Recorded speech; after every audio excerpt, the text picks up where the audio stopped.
All right, we made it, I guess. We'll find out if we made it, I guess, as we start to do. My goal today was to sort of try to do a review, but to leave it real open just for comments and feedback and things like that, so that it's not really as structured. It's really going to be you responding back. But not a good place to end would be sort of where we started. So one of the things I was going to pull up on the screen here, if I can manage to actually share my screen. Oh, it's amazing. I've got 3 screens and I always want more. So share screen. Me too. All right. This is actually from the very first of the PowerPoint decks that I did when we first started. And this is actually the title slide. So I thought we would go through that. The whole week. Did everybody remember this thing had a name? Yes. But I don't know that I remembered what it was. Okay. History, Heresy, and Harmony. And I described it, and the first saving on this particular PowerPoint was actually in January of 2020. So it's almost been 2 years since I first started working on this PowerPoint.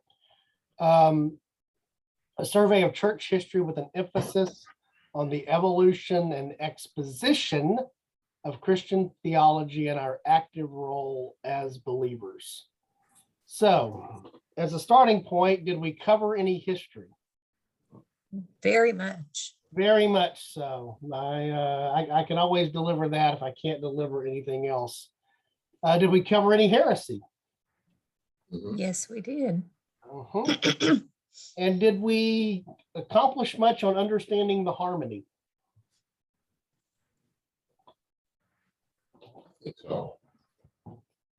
I think so. So I'll just ask, in any of these 3 categories, the 3 H's, history, heresy, or harmony, what surprised you maybe the most in terms of something you learned or recognized or realized, whatever it might be? And I guess what was the least surprising? Sometimes it's helpful to know what the surprises were.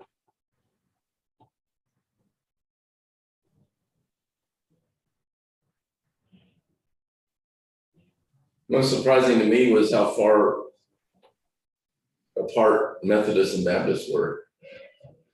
Okay. In what sense, Bill? We're just, I would have thought they would have came from the same branch. Yeah. Yeah, one of the most surprising for me was that like the charismatics or that type of denomination branched off from the Methodist.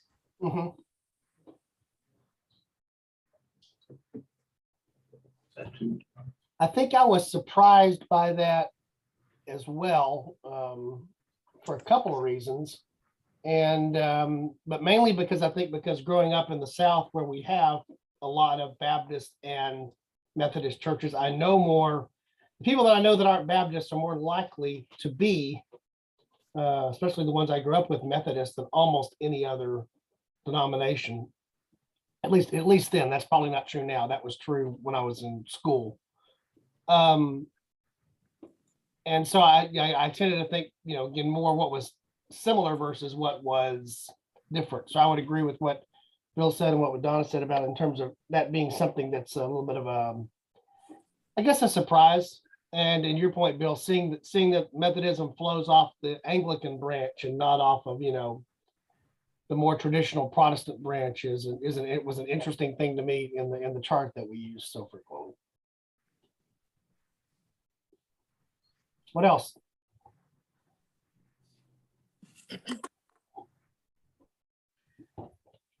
Well, I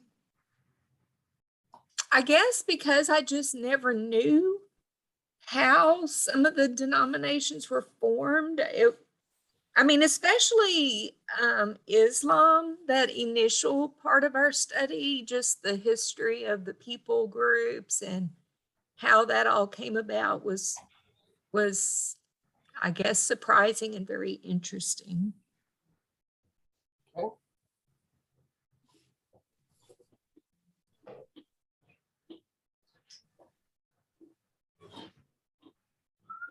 I think one of the things to me was that many of you have heard me mention this a number of times, Bible.org's theology program that I went through, which is, sort of a self-taught online thing, but everyone I know that has been exposed to it and has been through a regular, theological study talks about generally how good it is, especially for what was paid for it in terms of, mainly it's just a time investment, is I had exposure through that to some of the early church councils and some of the questions around, the theological questions around the Trinity and some of the other things that flow from that when you're looking at a theological study. And I certainly knew elements of the history of it, probably knew elements of the history of it better than I understood the theology of it. But putting that together and just realizing how far back that goes, and then over what period of time that took to even happen in terms of those early church councils, the ones that we talked about, like councils like Nicaea and Constantinople, and those early ecumenical councils. It's not just a matter of a couple of years or a couple of decades. Those literally happen over a couple of centuries. From roughly the middle of the 4th century through, early in the 5th century, give or take, to the latter part, I guess, of the 5th century. And just realizing that it took even in the early church, as the church was coalescing, and even calling that the early church, that's the later early church, if you will, because the early church is the church in Acts in that 1st century.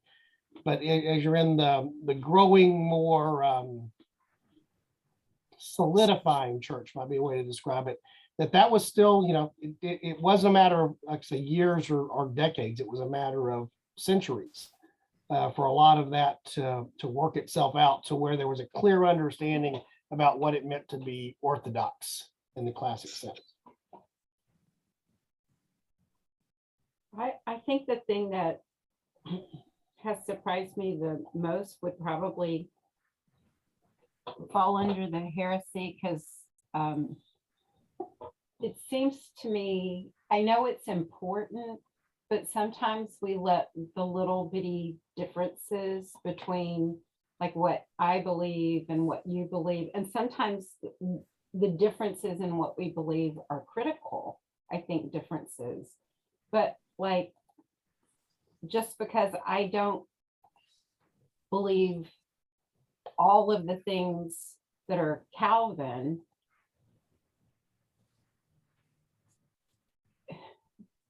doesn't mean I can't still be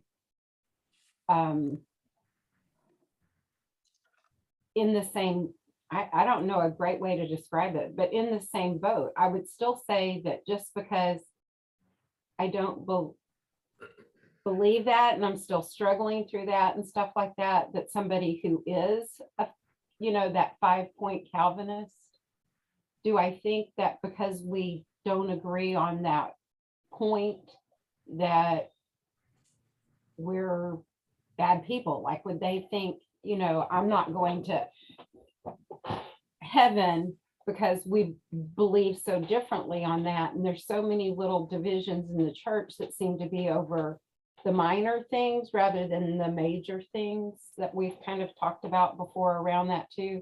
Like my friend who thinks I'm not going to be in heaven because I don't believe exactly the same way that she does. And so there's sometimes, I think, the heresies and those scrutinies and those councils and those things like that, yeah, I think it was important for them to kind of get that. But then I think the church has really struggled over not staying universal enough. And I'm not arguing for a universal church, but a lot of people outside of the church look at the bickerings between the differences between Church of Christ, Methodist, Baptist, Catholic. And I mean, if we believe that Jesus is the Son of God, you know, those big things, then I think that we've kind of, even though things were important to think about, I think sometimes we've kind of done ourselves a little bit of a disservice because we've lost the do you still believe in Jesus? Like we said at the very beginning, when it comes back to that passage in Matthew, when Jesus says, but who do people say that I am, and who do you say that I am? And I don't know, it took me a long time to try to explain what I was thinking. I think one of the things that I've come away with is kind of just understanding how different groups have come to what they believed, and understanding that I'm like you, Kathy, I don't know how to put it into words, but just realizing that we all have weaknesses, blindness, the potential for not understanding accurately, etc. And so, like you said, Kathy, as long as the main thing is central, some of the other things that maybe led to different, you know, beliefs or doctrines or whatever, I guess I just walked away with a little bit better ability to accept where different people are coming from because of what we've talked about before, maybe what they grew up, what they were taught, what they sat under, that type of thing.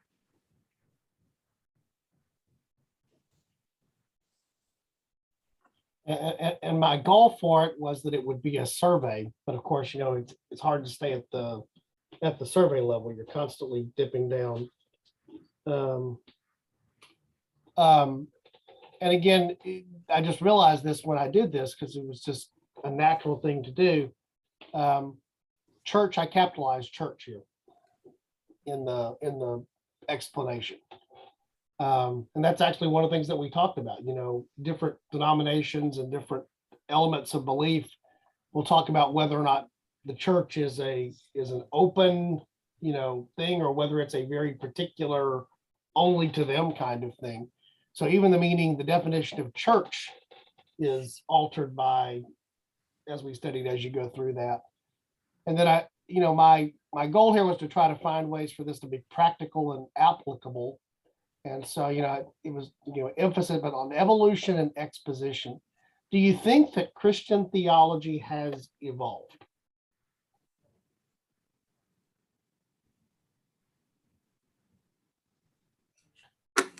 I guess let me ask that a different way. Yes. Do you think, go ahead.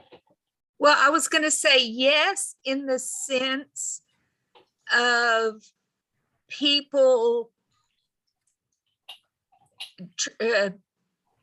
working towards understanding, but no, in the sense that God's theology of what's contained in Scripture hasn't changed. Yeah, I think that's a good way to describe it. Again, that's sort of what this was about, evolution and exposition. I think the evolution is just that we have grown to exposit more, explain more, describe more what it is. God hasn't changed. Our ability to understand it and to express it, a lot of E words here, has changed over time.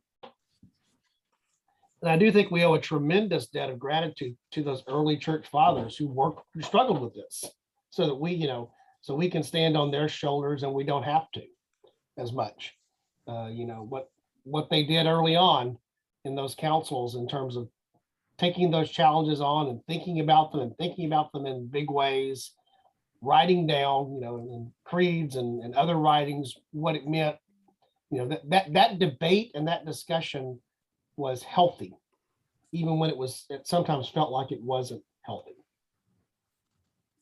Yeah, because we have the benefit of all that's gone before us. And I've said this several times, we don't know how we would have thought about certain things if we were back in some of those eras in their shoes, trying to struggle with figuring out the accuracy of what scriptures, not the accuracy of scripture, but the accuracy of what the belief from what scripture says. Right. Yeah, it's like when we read the Old Testament and, kind of want to shake the people coming out of Egypt, like they just wanted to turn around and go back to Egypt. But if I'm struggling in the desert, I might have wanted to go back to Egypt too. Yeah. Yeah, I think that's a common thing that we all deal with and struggle with in various ways. So one of the questions to always ask, let me get through this. Yes. This is what we said the objectives were. So I guess what I'm asking for is, let's grade me and grade what we did here, either pass, fail, or, A to F, however you choose to do it, on how well we accomplished the objectives. Because if we missed something, we may need to go back and pick that back up. So I said that objective 1 was to gain a better understanding of the history of the church from the book of Acts to the present day. Mission accomplished? Yes. Yes. Okay. It took a while too. Because Yes. there's a lot of time from the book of Acts to the present day. And there's a lot of history has a lot of history. That's one of the things about it. Okay, so does everybody agree that we accomplished objective 1? Yes. Yes. Okay. Yes. 2, appreciate how throughout its history the church has labored to both develop and defend the truths of biblical orthodox theology and how that same struggle continues today. Yes. And labored is a very good word choice. Why do you say that, Donna? Because from the study, it was evident that people really struggled to come to agreement to what was and what was the correct theology. So it was laborious. Okay, I'd agree. Yes. Do you have the same or a different view of the word that's in quotes there, which is Orthodox.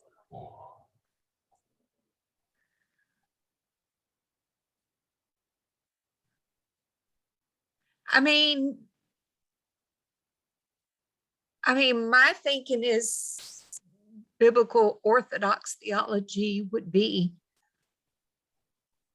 what scripture is truly saying, coming to understand what scripture is truly saying. So in that context, I would say my thought hasn't changed on that.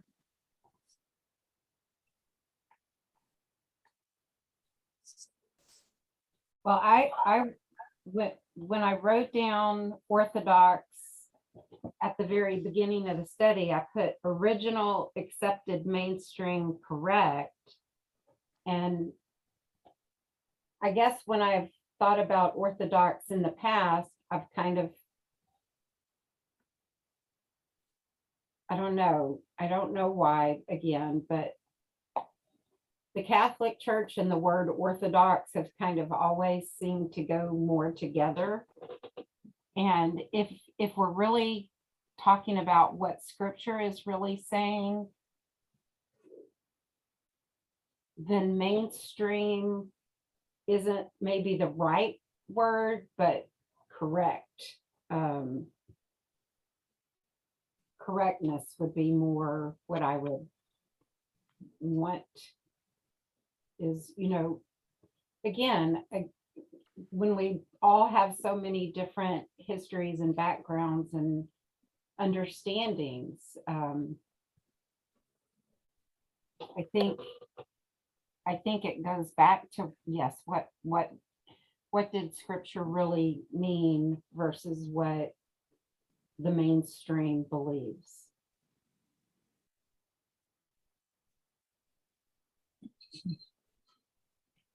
Would you agree with the last part of the statement? That it's a struggle that continues. I think that it still struggles and continues today because, you know, each denomination has a different belief of how the scriptures interpreted.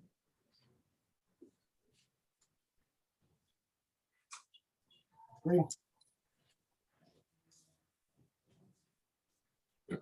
You also have the Dead Sea Scrolls, you have archaeology, there's a lot of things that are coming up that, in my view, reinforces our early founding fathers. Yeah, I think that's an excellent point, Mickey, is that, you know, the Dead Sea Scrolls are probably the best example of that in 20th century archaeology that relates to biblical archaeology, in the sense of, you know, the question that arose in the late 19th century was, do we even have the text the way they were originally written? You know, have they been altered and corrupted? And, you know, that was part of the German higher criticism school that we talked about to a degree. And then you come along and, you know, have these findings of that, you know, several hundred years before some of the oldest manuscripts that we had at the time, it's basically the exact same, you know, Old Testament. Those fragments that exist at Qumran in the you know, the Dead Sea Scrolls are, gee, their Isaiah and the Isaiah we have are alike. Mhm. But, you know, they're not exactly alike. There are, you know, subtle things that are there, but they are so much alike that the argument against the, you know, that somebody corrupted what was there is just not, you know, doesn't carry weight anymore. And no, I've mentioned this a number of times. You know, there was a period of time, I guess, in the early 19th century when literally it was believed there were no such people called the Hittites. We don't have any archaeology that proves there were Hittites. So if the Bible refers to these groups called Hittites, you know, that was just made up. And now there's tremendous amount of archaeological evidence of that civilization and that culture. And you know, so I think that's an excellent point, Mickey. For those of us that enjoy that beyond our Indiana Jones enjoyment of archaeology depicted, it's a pretty cool thing. All right, the third point, understand how this struggle over time led to the divisions that exist within Christianity, but also how much we have in common inside of the faith. Well, I guess that's the point I was trying to make very poorly earlier, is that most churches, certainly not all churches, but most churches, I think, do believe kind of those major common core things. But then we've let it kind of reminds me of that debate over the color carpet, you know, First Baptist and Second Baptist split over, you know, some probably preachers' belief regarding one thing, you know, but it became such a big division. And to some extent, some of the other divisions were about things that weren't biblical, actually. Not that they weren't important. The split, even with Baptist, over the Northern Baptist and the Southern Baptist, that was a very important reason they split. But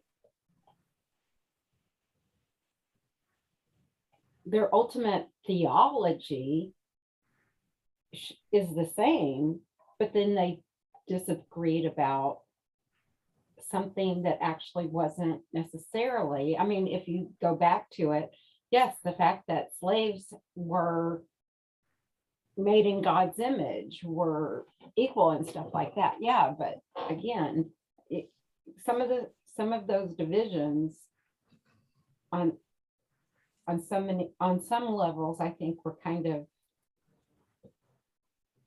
should they've really split. And I don't know. Again, it's trying to go back and use our current day thinking about what they should have done in the past. And again, I can't do that.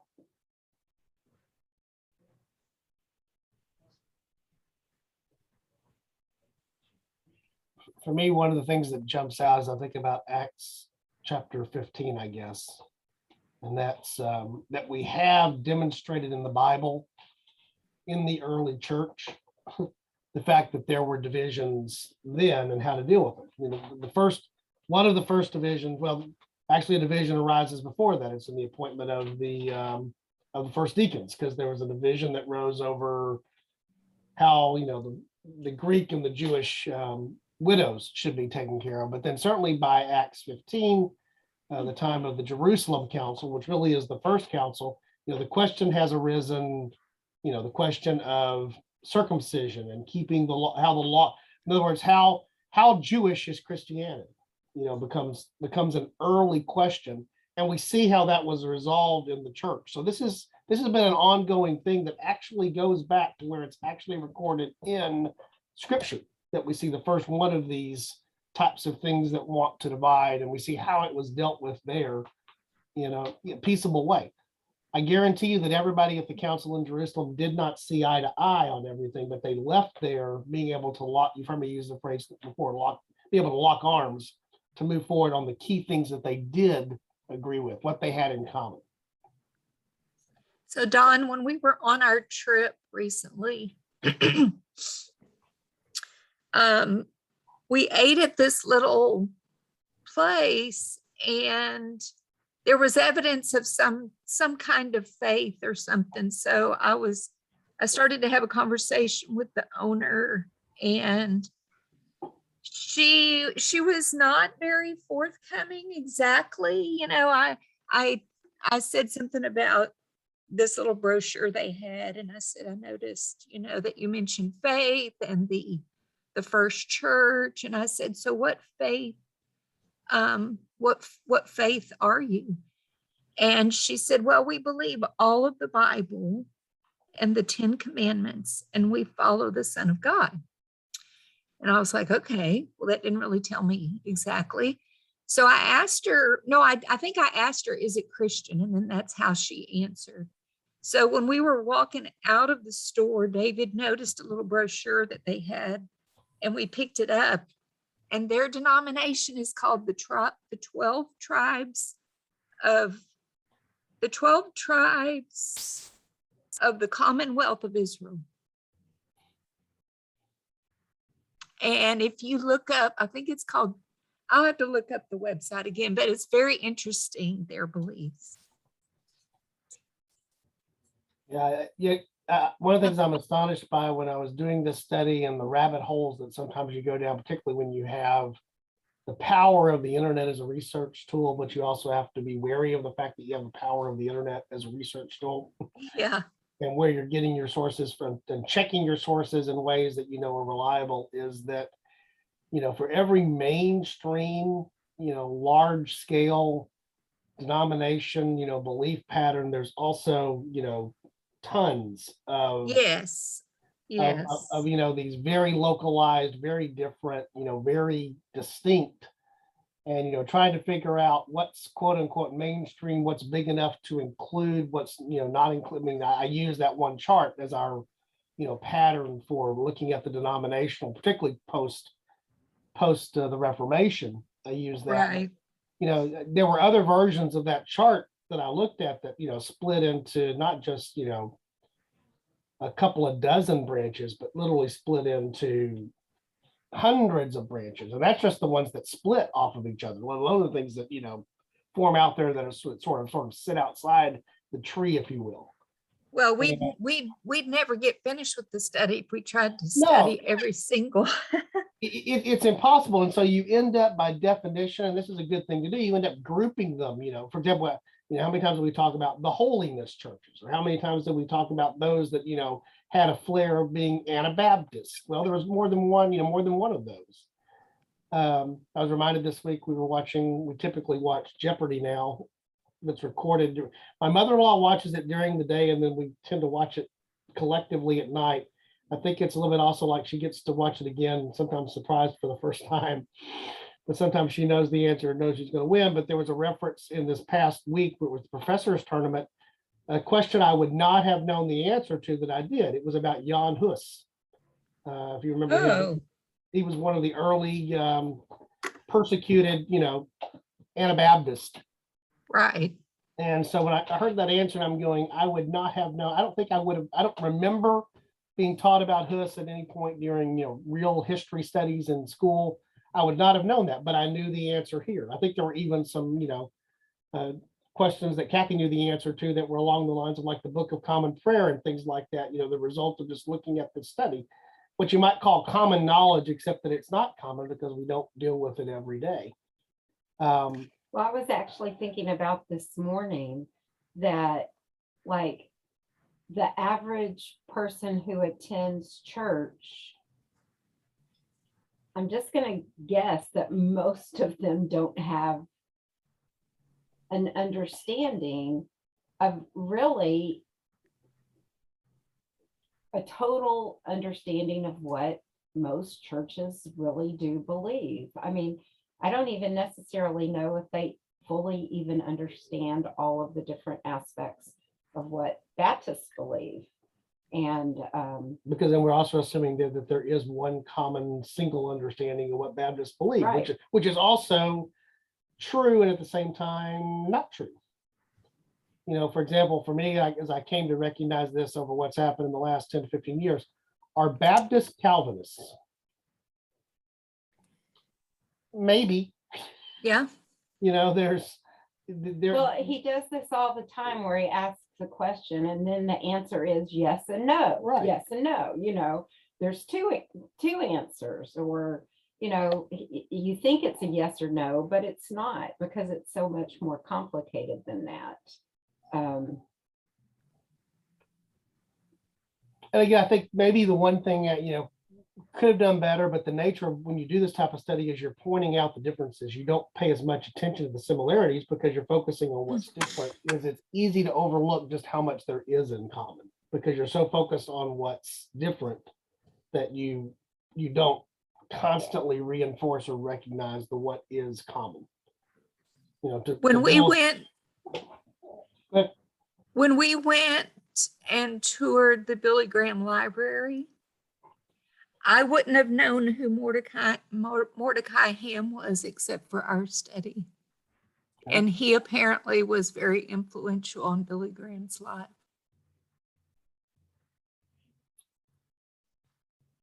Well, and to Bill's point, the thing that surprised him, how distinct or different, Baptists are from Methodist in some ways, thinking they were closer to each other. We're still pretty close on the spectrum. Yeah, there's things that are different, but we're in a lot more agreement than we are in differential. By far. All right, the last point, apply the lessons from the study to our present situations and challenges individual believers and as a congregation. Do we get a check mark there? Ongoing. Yeah, is that a fair if we were getting the report card to call that an incomplete? And Yeah. never- I think so, yeah. And Thank never will be goodness. completed? Thank goodness. Yeah, thank goodness. You make an excellent point, Mickey. If we think we've arrived, then we have a problem. And we constantly need to be challenged and have different thoughts posed to us so that we know why we believe what we believe or why we think what we think. I had something totally different in a totally different historical genre happen this week because the podcast that Alexis and I do, something I'd never heard from history before that has caused me to rethink some things that I think. I'm probably not going to change my mind about something, but just being exposed to that thought had me thinking, why do I think what I think? If that's true, why do I think what I think? Do I still think what I think, given that that's true? And that's a good place to be, is to be challenged that way. Good. I think generally then we did a pretty good job of meeting the objectives, even if we forgot or I forgot what the stated objectives were at the beginning by looking at them every week. I think we did a pretty good job of that. I wanted to pull up one of the charts that we hadn't seen in a while that really jumped out at me, assuming it's still here. I can get to it easily. Just looking at some of the, the various timelines that we looked at. One of the things I am going to do as we get to the end of this is to make sure that a lot of, at least some of the key slides from all this all the way through are posted there on the Sunday school website. But again, just looking at even the busyness, this is just the apostolic era. This is just until 100 AD, basically, the death of John as an apostle, just the various things that are happening there and how the church is growing. And if we look at other, others of the timelines that we looked at, it's probably easiest to see it back here. We had these timelines that took us through hundreds of years through the development of as the church became the mainstream part of the Roman Empire, the early church history up through the various councils. We had a lot of tools and resources. These are just high level summaries. That's the important thing to remember. That this is the big picture stuff. This is not even all the detail that you can go into inside of that, but just how rich and how varied the history is. And as Kathy pointed out, this was early on. We talked about the pivotal passage, and the ultimate pivotal question is the question that we find there in Matthew 16, where Christ asked of the disciples and Peter gives the answer, who am I? Who do you say I am? And of course, we came to realize, looking through the history of the church, even the answer to this question has become a point of contention among believers, even when they both agree of what's found in verse 16, which is Peter's answer. You are the Christ, the Son of the living God. That's where we're in agreement. It's when you get down to 18 and you start talking, and 19, you start talking about keys and the other things that are going to be the kingdom, that you start getting into the various things, that break out over time, certainly between Catholics and Protestants being the one thing that's there. But this still remains the key question. Who, for all believers, who do you say that Christ is? Well, even in Simon's answer, you are the Christ, the Son of the living God. The Christ as our substitution, Christ as a replacement, Christ as a, I don't know. Again, things that I think my brain just aren't quite big enough to really debate and really even completely wrap my head around some of those debates. I mean, again, I didn't have to think so much about it. And I guess because of the way I did grow up, it's just already, I do struggle with sometimes when I'm faced with new information. Am I holding on to that because it's the truth, or am I holding on to that because it's the familiar, and it's the safe, and I don't have to think about it too much kind of stuff sometimes, when it kind of hurts my brain to try. Yeah, well, even in that, who is God? How do we know that God is living? What does it mean to be the Son? All the things, there's elements here of the first part of where you start understanding the Trinity. I mean, this is all, how it all weaves together, I think, is part of what's both challenging and fascinating at the same time.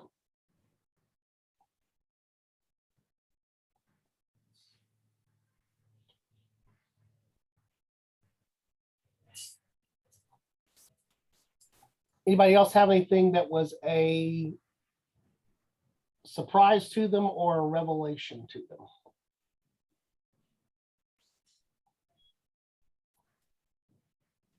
I think we encountered a number of surprises, and I think you brought those out, and a lot of them were explained, and some are still mysteries, some that I still have to sift through. But there were a lot of surprises. Pentecostal being as large as it is, that you had Martin Luther realized that the priests that were over various congregations throughout the German principalities had no idea what they were talking about. There's a lot of things that you pointed out that I think we're still sifting through. Some things have been answered, but there's a lot of history to try and unravel. Why the popes were corrupt, why they had fantastic popes, just like the Old Testament had good kings and bad kings, dealing with human beings. It was very intriguing.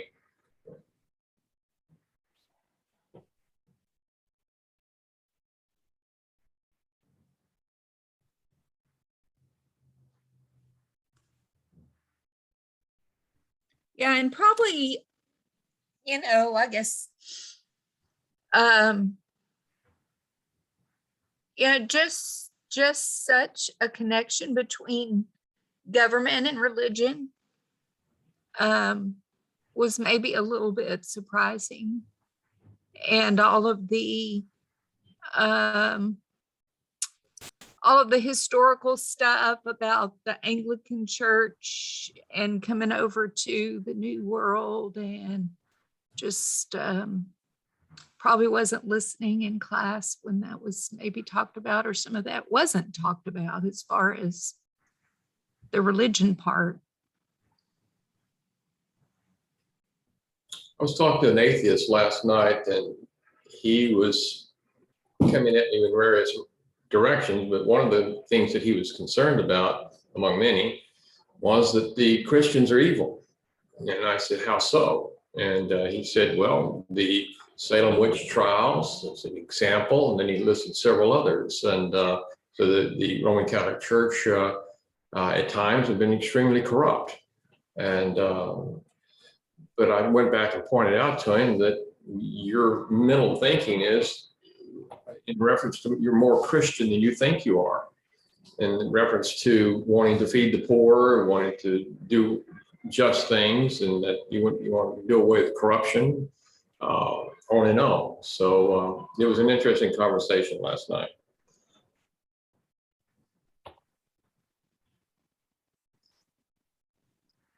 Yeah, I would agree that it's easy to forget just how much Christian theology is weaved into culture, even in subtle ways. People don't even realize, who are not believers, how much it has influenced the general culture. It's easy to sort of miss that. And that can be a dangerous thing to miss, is to not realize that it's to me one of, without getting political about this, one of the interesting things about, one of those yes no things that Kathy was talking about is when people ask, was America founded as a Christian nation? And the answer to that is both legitimately yes and no. It was founded by Christians who believed tremendously in their faith and incorporated the elements of their faith into what they were founding as a nation. But they then intentionally said it will not be the state that tells us what our religion is going to be. So the answer is both at the same, for the reasons, as we learned about in this study, for the reasons that was a problem in where they came from, and how many of them had to fight against that. And so that becomes something that they hold to be important. And so again, that's one of those, contradictions, when people, I think one of the things I worry about is that sometimes we get this very simplistic view, just for example, on that question. Because, people want to say the US Constitution, for example, is a Christian document. Ooh, it is influenced by Christian thoughts and theology, but it's not a Christian document. It's intentionally not a Christian document. But that doesn't mean that it's wrong to say that we aren't a nation that was founded as a Christian nation in the sense of our culture and what influenced those founders. But we also intentionally, like I said, did not make, there is not a Church of the United States. There is a Church of England.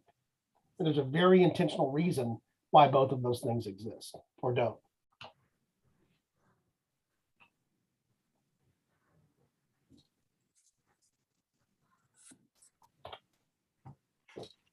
Other thoughts? So we went through the objectives. What was the other one? The purpose?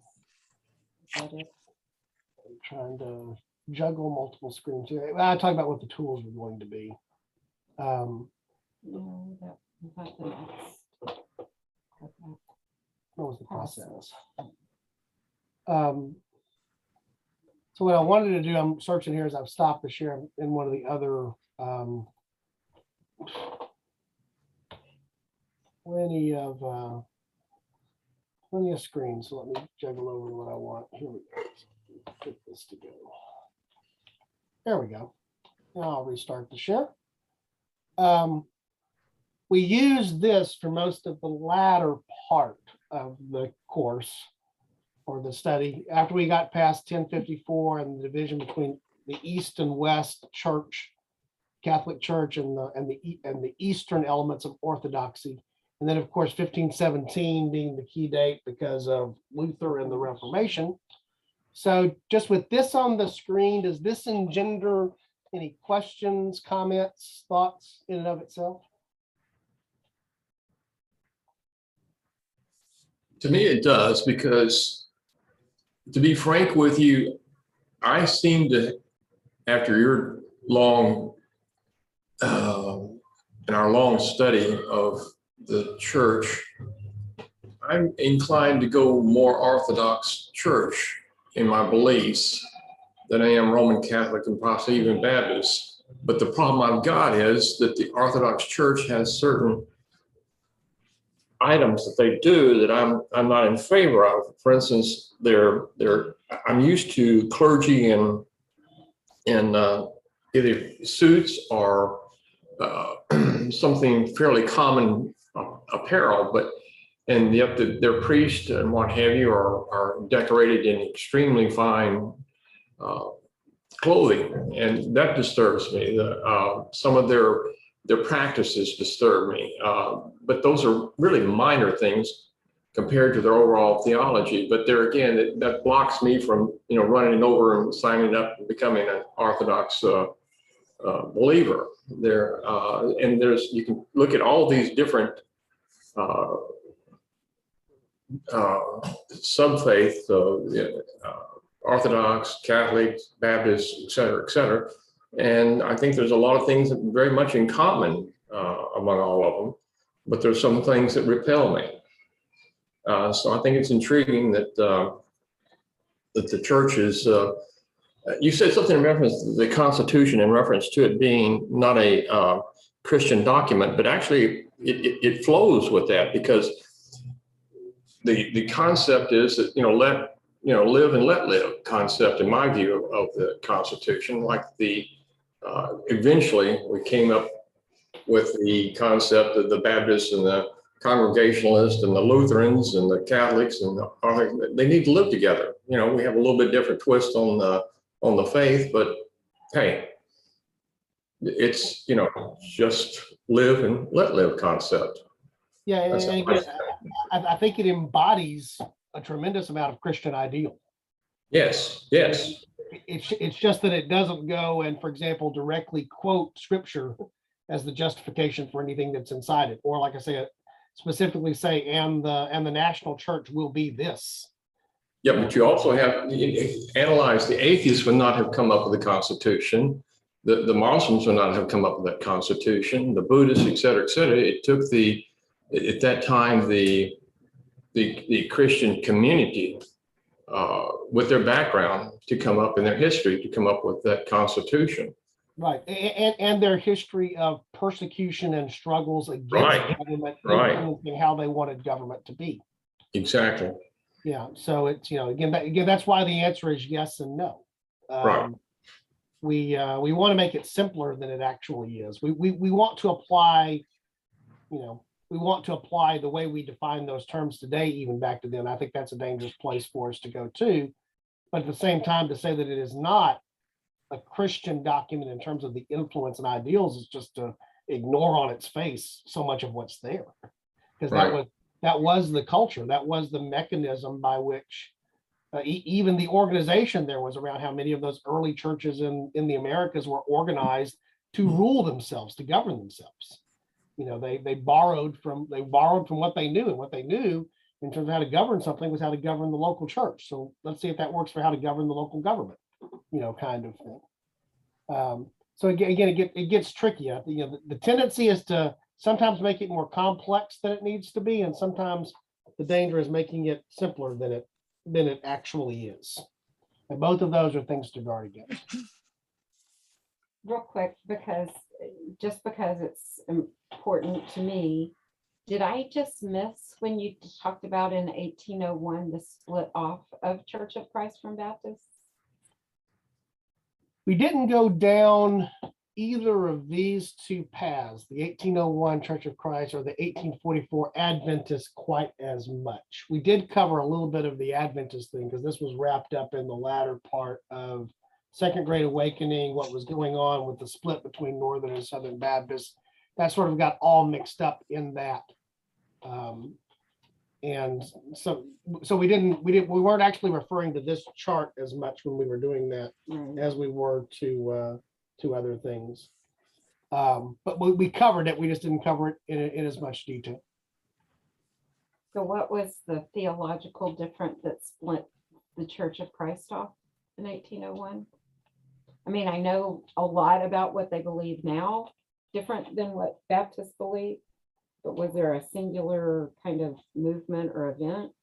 More the autonomy of the local church versus what was starting to happen with the forming of associations and breaking away from some of the things that were happening in that part of the early days of the Second Great Awakening.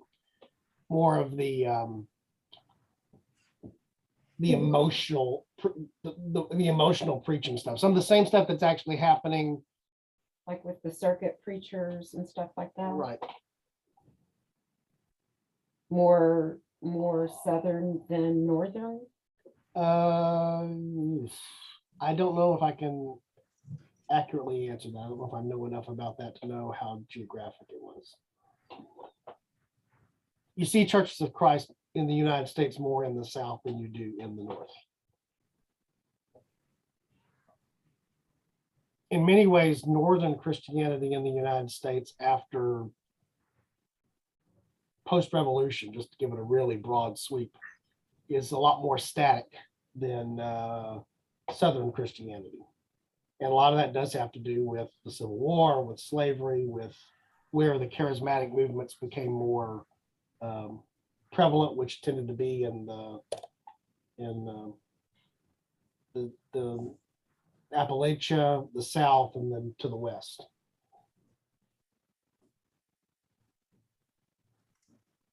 As we talked about during these periods here, especially the early part of the 19th century, as the United States is spreading west, as manifest destiny is going on, the church is moving with that. The church that's moving is a different part of the church than the church that was stagnant and staying. That's why there's a lot more the Baptist and Methodist influence in territories that were being moved to by those that were moving. I don't see the Mormons on here. Yeah, we don't see the Mormons on here. And the reason is they're not, I think arguably, and certainly not in my opinion, they're not Christian. They would argue differently, but they don't fall within the realm of orthodoxy. And again, I think even a chart like this is misleading in the sense that we've talked about before. This points up what? Differences. This doesn't point up the things that are common, because what splits? Differences split. It doesn't point up the fact that Baptists carry with them many things that flowed out of the Reformation that come up, that path. Although, and of course, as we talked about, there's even different takes among Baptists on the origin of that. Are Baptists Protestants?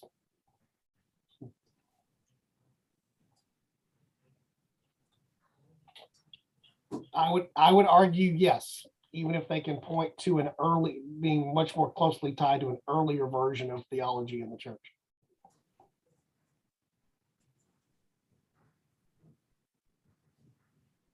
then you can have another debate in the sense that if we're following the first century church, you could have the debate that we are first century church, and there was a gap in time, but that's what we're doing. Yeah. In my view.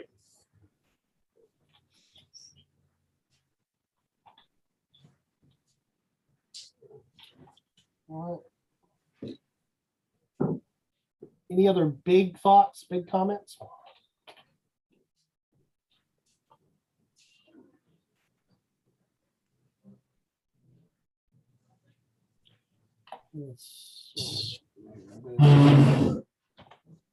Can you guys see my browser now on the Uh-huh. screen? So for those of you that haven't been there, a lot of this stuff was posted, but I don't do it every week. This is the Sunday school website, sterlingwoodchurch.wixsite wixcite.com/SWC dash adult 2. I think most of you have that. If not, I can certainly send it to you. But I will be taking a lot of the PowerPoints, and I will work on putting them into simplifying them so that they're not large files. And if you want to go find them here, there'll be a main post sort of on the blog page here. Then there's this files section where I'm going now. Maybe it'll load here in a second. And this is where you'll find, there's a folder here for history, heresy, and harmony.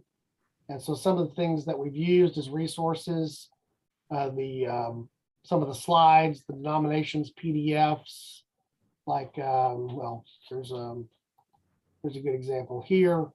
The chart that we used, this is another version of one of the denominational charts that we could have used.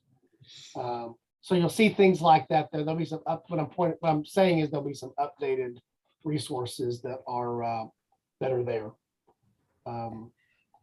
But I'll make sure that are fully accessed. Again, we could have used this one. I like the one that we used compared to this one. This one's pretty busy. Good for you. Good for you. Well done. So you'll find those that are there.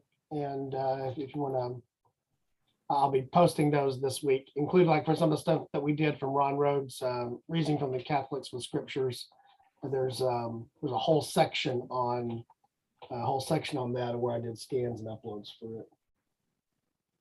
Super. That's really good. All right, I'm going to stop sharing and ask if there's any other comments or questions before we sort of close things down.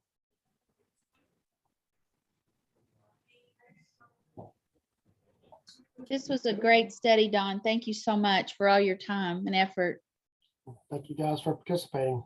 It works better when there's participation, and we had plenty of that. I second that.